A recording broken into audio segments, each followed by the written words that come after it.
Друзья, всем привет! С вами Таня, вы на канале Вкусно, пальчики оближешь. Сегодня мы с вами приготовим потрясающее аппетитное, мягкое и очень вкусное творожное печенье. Готовится легко, просто и быстро из простых и доступных ингредиентов. Оно настолько простое в приготовлении, что справится даже начинающая хозяйка. Вот так печенье выглядит внутри. Итак, приступим. В миску отправляем 80 грамм размягченного сливочного масла. Добавляем 100 грамм сахара, щепотку соли, а также ванилин на кончике ножа или один пакетик ванильного сахара. Миксером все хорошенько взбиваем в пышную массу. Масса должна посветлеть и увеличиться в объеме в результате взбивания. Вот такая масса у меня получилась. Далее вбиваем одно яйцо. Продолжаем взбивать миксером еще несколько минут, чтобы получилась еще более пышная воздушная масса. В результате вот такая пышная масса получилась. Далее добавляю 200 грамм творога. Творог у меня домашний, жирный, можно использовать любой жирности. И далее все хорошенько перемешиваем до однородности. Я использую тестомес, но вы можете замесить тесто ложкой и затем уже руками, когда будем добавлять муку. Поэтому тестомес для данного рецепта совершенно не обязателен, пусть вас это не пугает. Далее я взяла 250 грамм муки, добавила 1 чайную ложку разрыхлителя и все тщательно перемешиваем. Муку с разрыхлителем просеиваем небольшими частями к остальным ингредиентам и замешиваем тесто. Вначале вы можете замешивать ложкой, а когда тесто станет более плотное, вы можете замешивать его уже руками. Я добавляю муку не сразу всю, а постепенно, примерно в 3-4 захода, для того, чтобы получилось однородное пышное тесто, без комочков. Дорогие друзья, также хочу обратить ваше внимание, что в зависимости от того, насколько у вас влажный творог, может понадобиться различное количество муки. Поэтому ее количество определяйте в первую очередь исходя из плотности и консистенции теста. В данном рецепте у меня ушло ровно 250 грамм муки. Вот такое тесто получается. Я его еще немного вымешиваю на столе. Посмотрите, оно очень мягкое, эластичное, чуть-чуть липкое, но не сильно, буквально немножечко. Но при этом оно очень и очень мягкое.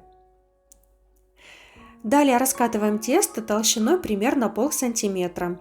Тоньше раскатывать не стоит и толще также не стоит, потому что печенье будет еще очень хорошо подниматься в духовке.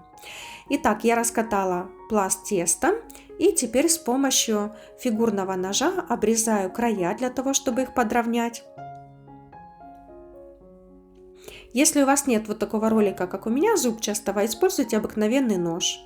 Я сегодня буду формировать печенье в виде рулетиков, но также вы можете использовать специальные формочки для печенья. Вы можете просто нарезать, например, квадратиками данное печенье и запечь его. Также получится очень красиво, вкусно и аппетитно. Поэтому форма печенья может быть любая на ваш вкус и на ваш выбор. Я нарезаю на вот такие квадраты и затем просто берем и сворачиваем в рулет, начиная с уголка, вот таким образом. Также хочу сказать, что я кончик буквально чуточку защипываю, для того, чтобы рулет в процессе выпекания не раскрылся и сохранил свою форму. Вот так легко и просто.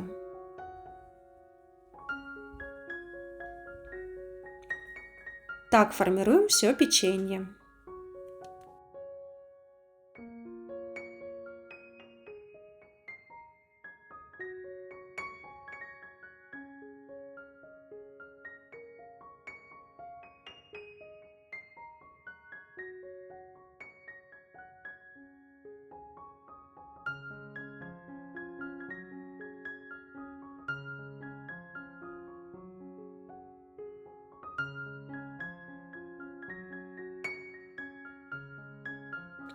Друзья, в результате у меня получилось 18 штук печенья, достаточно много. Я застелила пергаментом противень, ничем его не смазывала.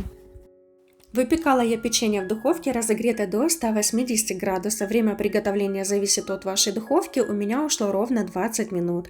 В результате вот такое красивое, румяное, очень аппетитное печенье у нас получилось. Перед подачей я украшаю его сахарной пудрой.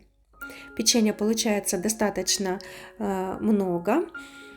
Также оно хорошо поднимается в процессе выпекания. Внутри оно очень и очень мягкое, сверху красивого румяного цвета. Внутри печенье очень мягкое и ароматное.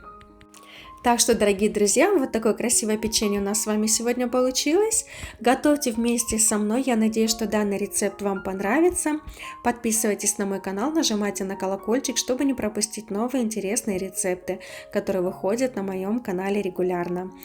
Спасибо большое, что вы были со мной. Всем приятного аппетита и до новых встреч!